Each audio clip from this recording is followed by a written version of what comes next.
Hello Champagne Dreamers, welcome back to my channel. I'm your girl Miss J, and for today's video I'm super excited to be doing the beauty community tag. Now, this is not to be confused with the My Beauty community tag that I did a couple weeks ago. I will make sure that I go and link that one up in the cards. That was the one that was created by Kara C. It was all about spreading positivity after the top tier of the beauty community had a full-on shit-fit meltdown. No, this one was created a while back by, I believe, Makeup Struggles. I can't check that because Makeup Struggles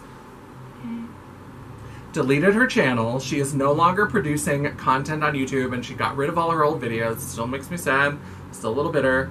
I remember seeing this done by Lacey from Spooky Lips and Fat Hips, and she credited Makeup Struggles as having inspired her, and I believe Makeup Struggles actually created it, but I can't go back and check that video because it's not there anymore. So I'm going to credit Lacey and Makeup Struggles, and hopefully that's true. And if you know of somebody that might have created this besides those two, go ahead and leave it in the comments. But this is more just talking about what you like about the beauty community. So not necessarily specific creators, but types of videos that you like, that you don't like, all that kind of stuff. So if you're excited to see that, go ahead and grab a drink and get ready to go. We're getting into it right now.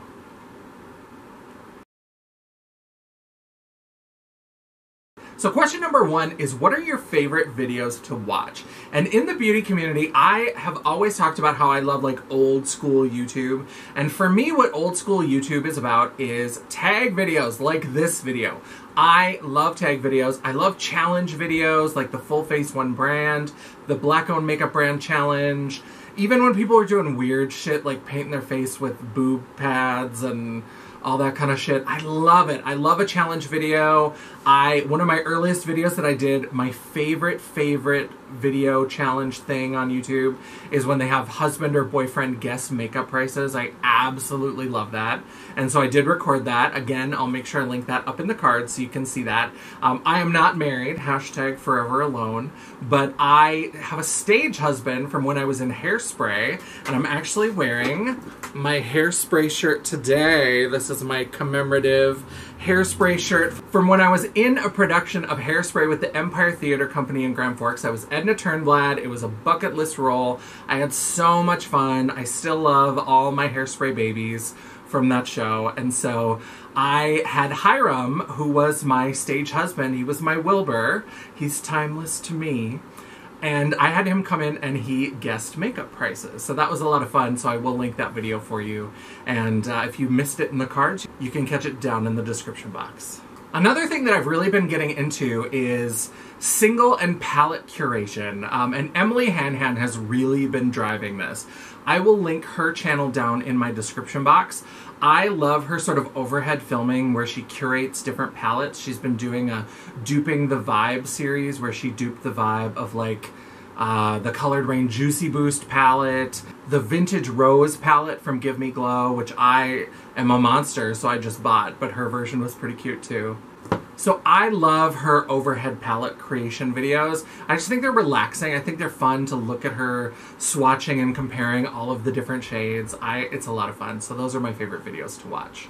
Question number two is, what are your favorite videos to film? So I love filming tag videos. I've really been into ranking videos lately. I love my Makeup Thunderdome. I created a whole playlist. I will make sure, and once again, I'll link that up in the cards. I'm probably going to run out of cards in this video, but I'm going to go ahead and link my playlist of the Makeup Thunderdome. I've ranked my Jeffree Star Cosmetics palettes. I've ranked my Anastasia Beverly Hills. And I have another one that's going to be coming up in the next couple of weeks that I'm very excited about as well. And the big one was all of my Juvia's Place palettes. So I have 21, and I actually have more since that happened.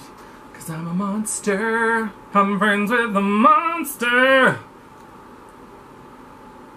Too far? Too far. But I am excited. I love ranking videos. I also love challenge videos. I really love my new series, Don't Drink and Drag, which has been a lot of fun. There's only one episode so far. My liver can't take it, so I have to slow down. I can only produce them every now and then. But Don't Drink and Drag is something that I had wanted to do from the minute I started thinking about a YouTube channel. And it's basically where I have some adult beverages, I have some cocktails, and I just get a little loose and free. And then I try to recreate a makeup look. So in the first episode, I tried to create Nikki Tutorial's trans flag inspired look that she did with the House Laboratory Stupid Love palette. Mine was just stupid. It was a little bit crazy. So if you want to check that out, what am I going to do? I'll link it up in the cards for you. The last thing that I'm really excited about is, because again, I like to have a lot of different interests. I'm not just a beauty enthusiast, a makeup enthusiast, so I'm also really excited whenever I get to film any of my geeky horror content. So I am really a big fan of horror and all the gritty, grimy kind of stuff. I love slasher movies, and I love talking about geeky stuff related to horror. So I love sort of gender studies and performance studies related to horror, so definitely be looking for a lot more of that kind of content on this channel as well. Question number 3 is, what are your least favorite videos to watch? Commentary. Now, I don't mind people who have a little bit of social commentary and talking about the people behind the makeup and all that kind of stuff. But when that becomes the focus, sweetheart, if you want to be a drama channel, just be a drama channel. I don't think that it's any better just because you're putting on fucking eyeliner at the same time, or like talking about drama while you're putting on lip gloss. You're still a drama channel. Sorry. Hashtag sorry, not sorry. I just don't enjoy it. I like a little bit of commentary. I love what Jen Loves Reviews does. I love that when she does a full review of a product, the in-depth review, she'll give you brand controversies, brand owner controversies, anything that you need to know, things about ingredients, all that kind of stuff. That sort of commentary I think is very interesting, but I think that some of it has really become too much. It just becomes about chasing more views, chasing more subscribers, using the big names that are all about the drama that just bring people to your channel. It feels cheap and it's not authentic, and I'm just not here for it. Another one that's probably going to get me in trouble right now is I'm not a big fan of live streams. Read the room, bitch! Now I know with COVID, everybody has been doing live streams, and like there are some channels that I watch that have like 2, 3, 4 live streams a week, and I can't, I'm sorry. Like, I'm not saying that they're not good. I think that they're good for the people who are part of a small sort of insular community, but unless you can catch them live, I think that they are so hard to keep up with. Even if you've got the chat replay going, because a lot of times what happens, what I'm seeing in a lot of these live streams, is they start developing these sort of inside jokes. And so then people will start bringing up the inside jokes and, we know about that, don't we? No, I don't fucking know about that, because I don't have time to watch 18 hours of live streams in my week. Like, when you start adding up all the people who are doing live streams, and some of these live streams are 2, 3, I've seen 4 hours, like, who has time to watch that on the replay? Like, and it's frustrating because I will see the titles, and the titles look fascinating. I'm like, I want to know about that. So I want to know what they had to say about this particular topic. And that's why my one exception, once again, I know I'm shouting her out a lot, and I'll make sure she's linked in the description box, but I do actually like the live chat with Jen Loves Reviews. And here's why I like it. And if more live streams were like this, I would probably enjoy them more.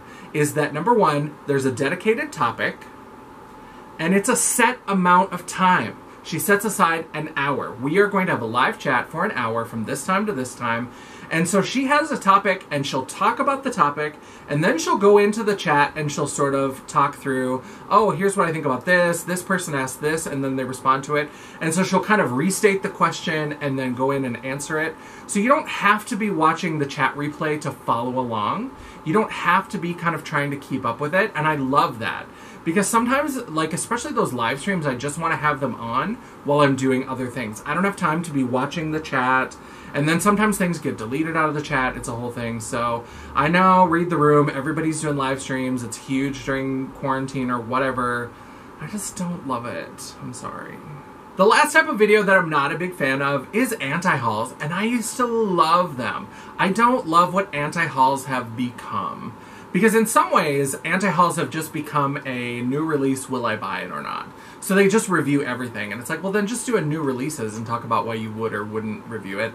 But also anti-hauls, what I loved about Kimberly Clark, back when she used to do her anti-hauls, the OG, I loved that she would talk about, this is why I don't need this thing. I may be tempted, but this is why I don't need this thing. And that's how she started with anti-hauls, is things that were maybe tempting, but she was trying to curb her consumerism. So she would say, I am interested in this, it draws me in, but I'm not going to buy it for these reasons. Well, now it's just become an excuse, again, for people to just bash things that they never had an intention of buying anyway.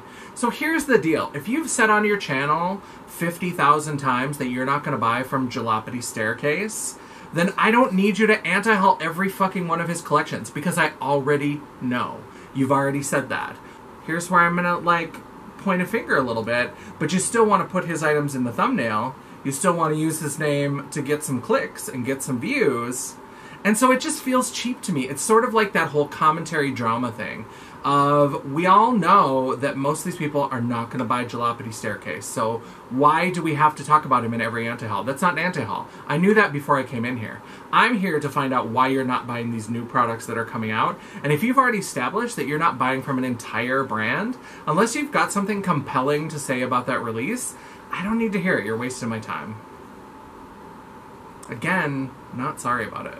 Question number 4 is, what is your favorite part of the beauty community? And I love the creativity. That's why I'm not interested in like the drama and all of that kind of stuff.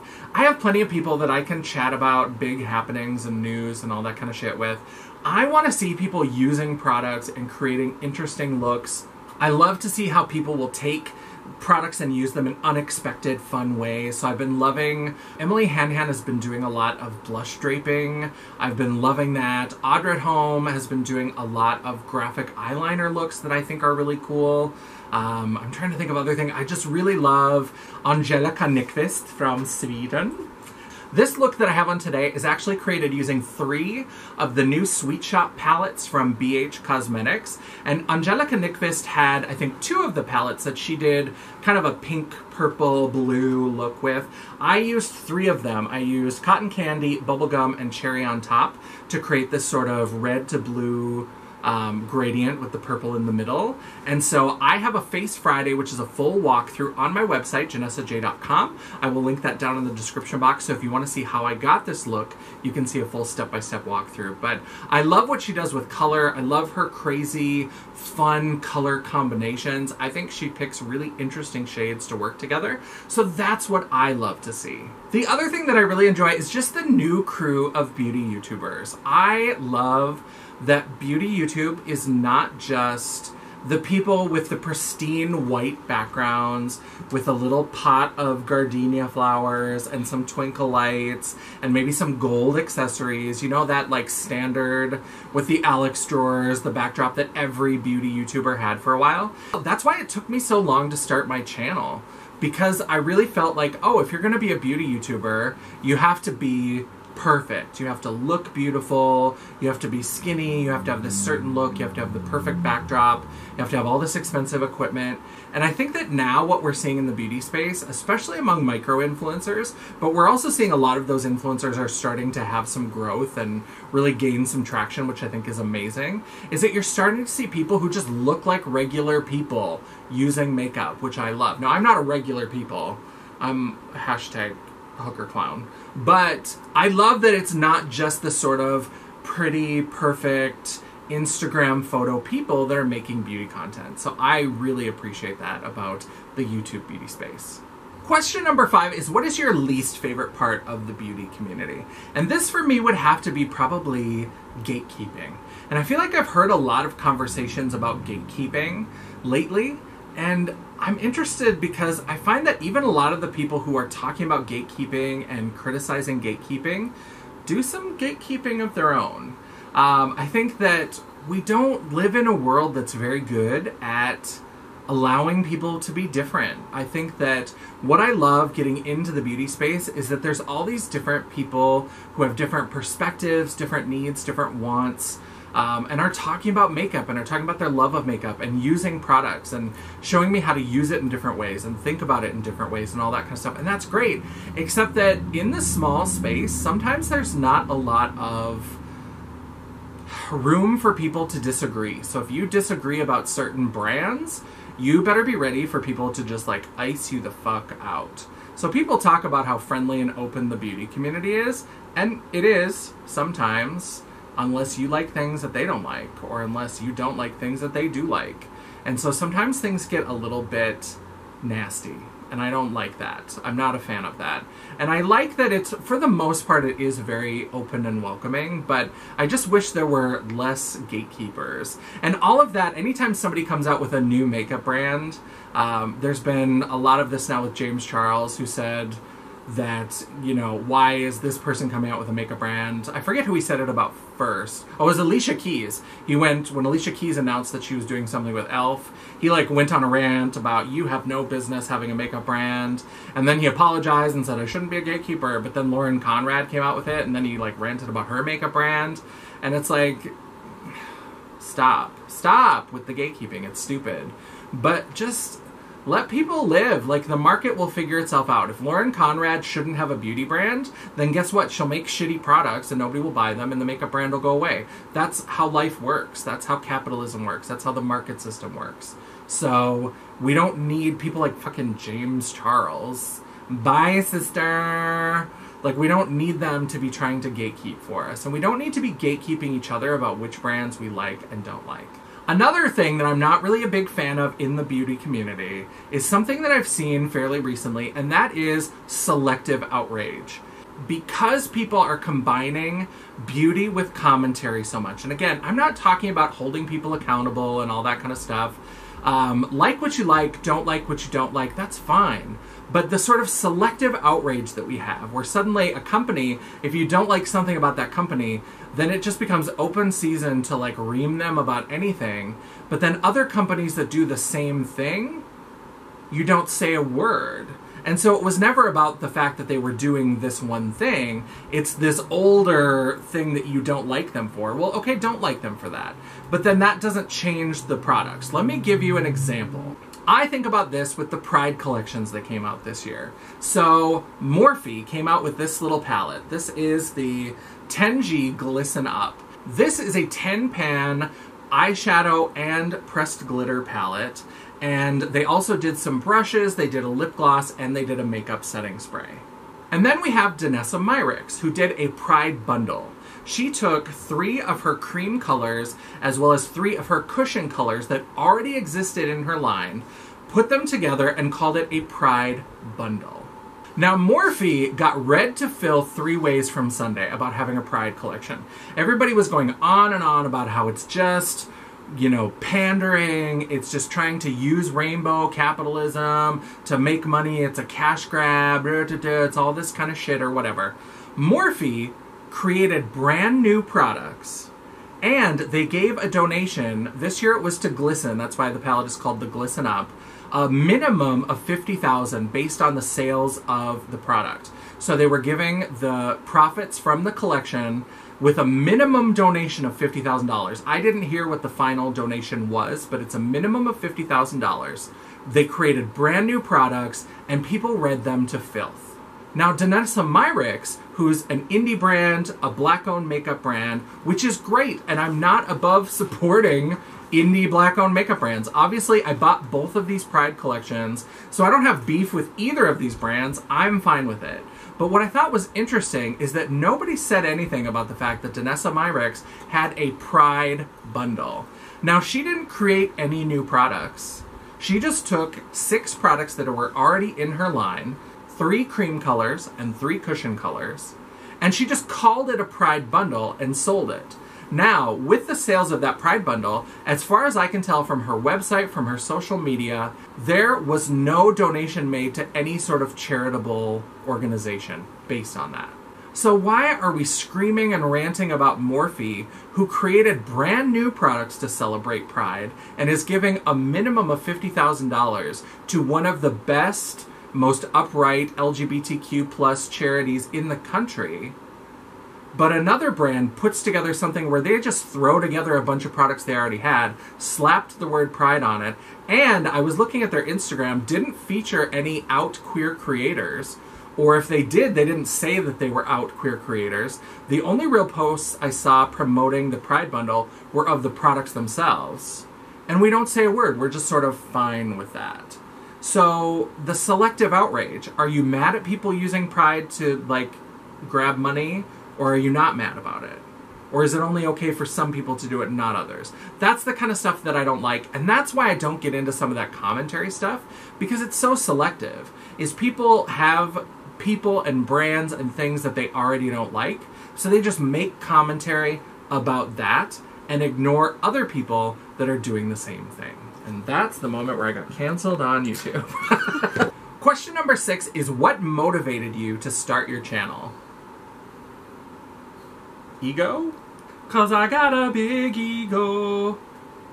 Little Beyonce moment for you there. For me, I really wanted to see more fat, queer, gender non-conforming people over 40 represented in the beauty space, and I am all of those things. And so I think we get little bits of it. There's starting to be more fat people, there's more queer people, there's more people over 40, thank God. Everybody like suddenly realized that you don't just drop off the planet when you turn 32. And so I like that there's more representation, but I just wasn't seeing people like me. I didn't see my kind of perspective. And I've always been of that mindset that if you don't see opportunities for yourself, make them. That's something that being a queer person, being an out person, being a performer in North Dakota, I've had to make a lot of my own opportunities because there weren't people that were just going to say, hey, let's create this thing for you to do based on the art that you're interested in. I had to say, I'm going to do this on my own. And so I did. Because I felt like when I was going through YouTube, I wasn't seeing people like me. And I wasn't seeing people who had all these combinations of identities that I have. And so I was really interested in bringing that. I feel like I have a different perspective. I feel like I have a different way of interacting with the beauty space. And so I wanted to bring that to YouTube. Another thing that really kind of inspired me about the YouTube channel is that it felt like an extension of my drag persona, my drag performance, a new evolution. Because I have been performing for a long time. So I did my first drag show in December of 2001. So I've been at it for almost 20 years. And before that, I used to just dress up and go to parties. I earned the nickname the Paris Hilton of the North Dakota Jet Set. And so I would just go to parties and drink and have a good time and keep people laughing. And then I started doing shows and I've enjoyed it, and I became a show director and I enjoyed that. And I've done different kinds of things, producing different events. And so I'm always looking for new ways to evolve my drag persona. And with the onset of Mean Miss Rona, it seemed like a good time to explore more of those online versions of drag and performance. And so that was another thing that really motivated me to start my YouTube channel, was just to continue to evolve this like trash clown that you see before you. Question number 7 is, who inspires you on YouTube? And for me, it's small creators who keep at it. Because if I've learned one thing in the very short time that I've been doing this, I've only been doing this for a couple of months, this shit is hard. It's fun, it's creative, but this shit is hard. It's a lot of work, it's a lot of rise and grind, and I am very lucky that I have my dear friend Angie who comes and helps me with my cinematography. She's always checking the camera and giving commentary from behind there, but this shit is hard. It's a lot of work, and you're basically a one-person operation in most cases. Some people have husbands or boyfriends who help out. Some people, as they get a little bit bigger, they might bring in an assistant or something, but it's a lot of work. And so the creativity and the fun make it worth it. but it is a lot of work. So people who do it and keep at it and keep going and keep on that grind, I just have so much respect for them, because I knew it was going to be hard, but I also didn't know it was going to be this hard. It's also, anybody who is really kind of playing with their YouTube channel and doing interesting things and trying to evolve and change, anybody who puts creativity over money, I think is great, because you are always fighting the algorithm on this platform. That's the thing, is that the algorithm wants people who can make the same content, the same video length, get the same number of viewers, That's what the algorithm rewards, and that is the antithesis of creativity. So if you're making different kinds of content because you love it, that's the thing that I really respect. I really respect people who can just keep at that grind and keep it creative and just really prioritize the creativity and the fun that they have and the things that they enjoy or the things that they think are important over the money. Mo money, mo problems. I know, it's so terrible. I'm such a dad joke. Question number 8 is, what's the number one thing that you would change about the beauty community?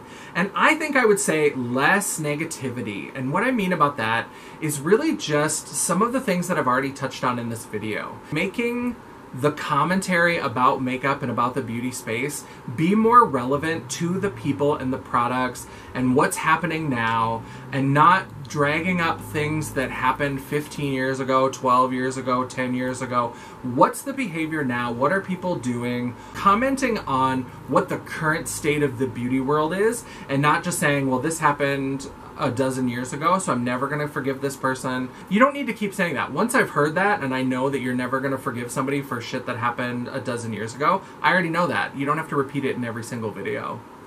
You just don't. I already know.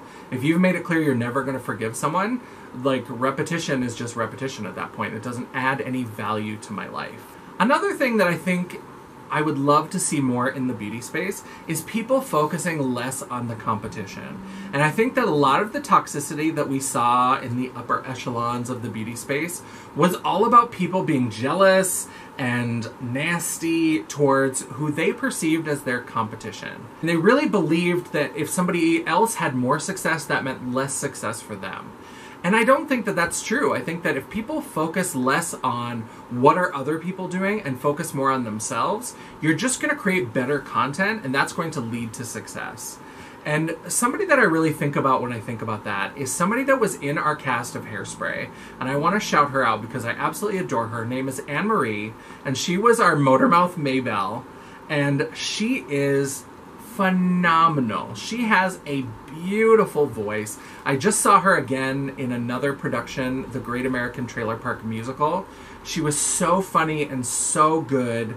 And I remember that when I showed up to Hairspray, I was terrified because this was 4 years ago, so I was late 30s.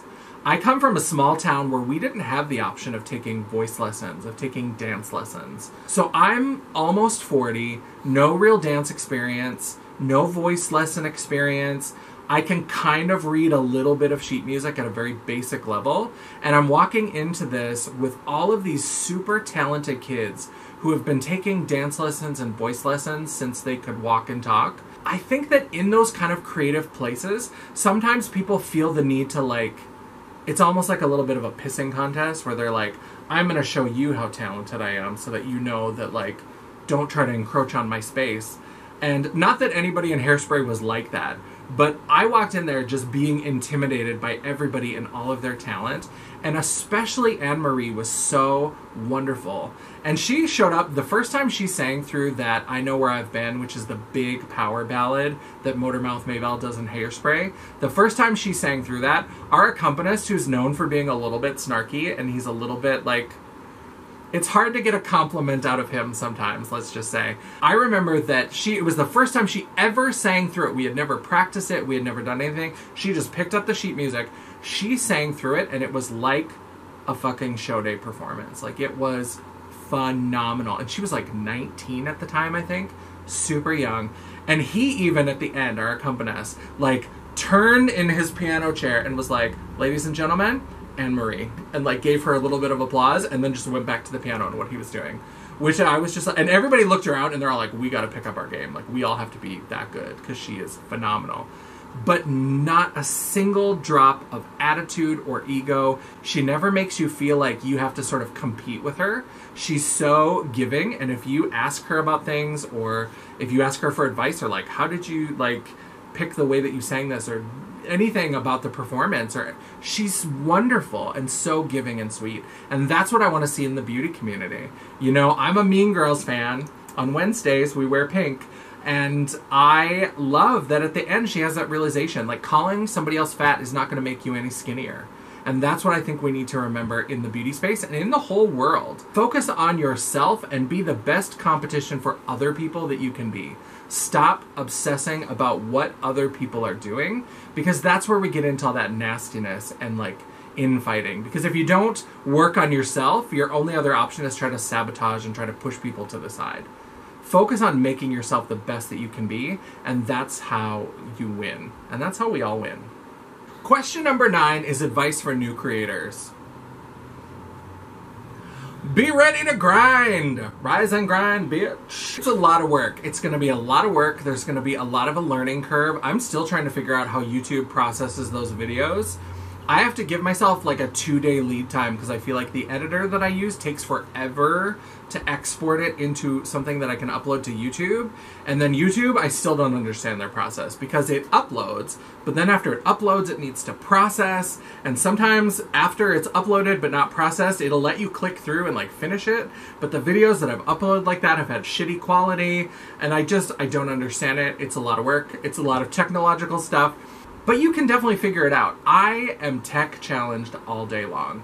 And if I can figure this out, you can figure it out. But just be ready. It's not going to be something that just like immediately rolls out. Unless you want it to be that. Unless you're one of those people that just wants to hold up an iPhone and film for a few minutes and upload that.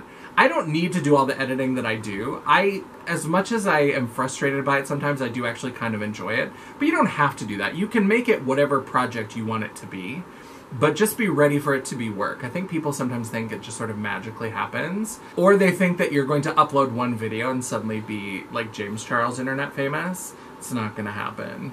So just love it for what it is and not what you think it will be. It's not an instant cash cow. It's not something that's going to immediately lead to, you know, throngs of adoring fans or anything. Love it for what it is, not for what you think that it will be or what it should be. Because that's not what it is. It is what it is. Question number 10 is, what do you love about YouTube as a whole? And for me, I just love all the information that's out there. I love that if you want to do anything, you can probably find a YouTube video about it. And it's so accessible. And so right now, I recently switched teams at my job. And so before I was doing corporate education, and now I've switched to a team where I'm actually going to be building some tools and websites and things to support training. And I've had to learn a bunch of coding, and I've done some formal coding classes that I did through my job.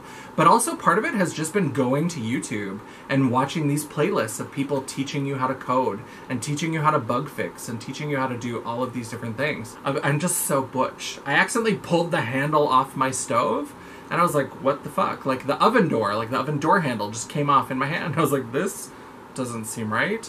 And so I thought, oh, I'm going to have to call my landlord, and I'm going to have to do all this thing. And I was like, I bet it's probably super easy to fix. I just looked it up on YouTube, and there's a super simple way. Take a couple screws out, you open it up, you put a couple bolts in, put it back on, and you're done. Like, there's so much information out there, not just entertainment, but actual, like, learning information. And there's all this kind of stuff that you can access. There really is no excuse to not learn about the things you want to learn about, because there's videos, there's resources out there for you to research and learn about all the things that you're interested in and that you love. And I love that they're available for free on YouTube. So that is the video. That is the beauty community tag from Makeup Struggles.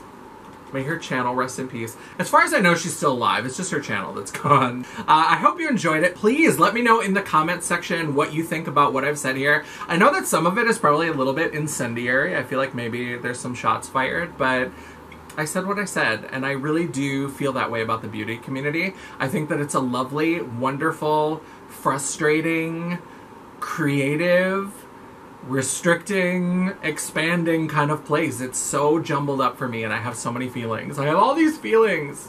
She doesn't even go here. I just have so many feelings. But I just love it, and I would love to hear what you think about the beauty community and all of these questions down in the comments. If you'd like to do this tag yourself, I've included the questions down in the description box as well. Thank you so much for watching. If you like this video, don't forget to give it a thumbs up. It is free, it's easy, you can do it right below. And right next to those thumbs up, you can also subscribe to my channel. And don't forget to hit the bell icon so that you get notification about all future uploads. If you'd like to chat, banter, or commiserate between uploads, you can always check out my social media, which is all linked down in the description box, as well as a link to my website, The World of Champagne, at janessaj.com. Thank you so much for watching, and until I see you again, bye. Hello, Champagne Dreamers! Welcome back to my channel. I'm your girl, Miss J, and I am super excited to be doing... Now, maybe we'll have bloopers this time, because I forgot how to talk. I forgot how to use the camera, so I guess we're even. We're just challenged. Great team! But I remember seeing this from Lacey by Spooky Lips. Fuck. Get comfortable, grab a drink, grab a chair, and get ready to go, because this place is about to blow! I turned it into my drag show entrance. I was an influencer. Not yet! Oh, I influence 79 people. One of them's my mom. Another one's my mom. That's right. And the third is me. Moms love me. Actually, I don't know if my mom does what. I don't know if she has... No. She's not a big subscriber. Yeah. Well, it's hard to get on her. I'm trying to get to 100 by the end of September. Well, flexing her dicks. Straddling the fan. No, it's just in the front. Just, giving me a BJ. Just in the front. It's giving me a blowjob. Oh, There also, we got some lipstick again. Fuck! It's the gloss. That does feel really nice. Oh my god, on that inside tooth, too. Yeah. God damn it, okay. Yeah. I liked that little, like... So... It feels really nice.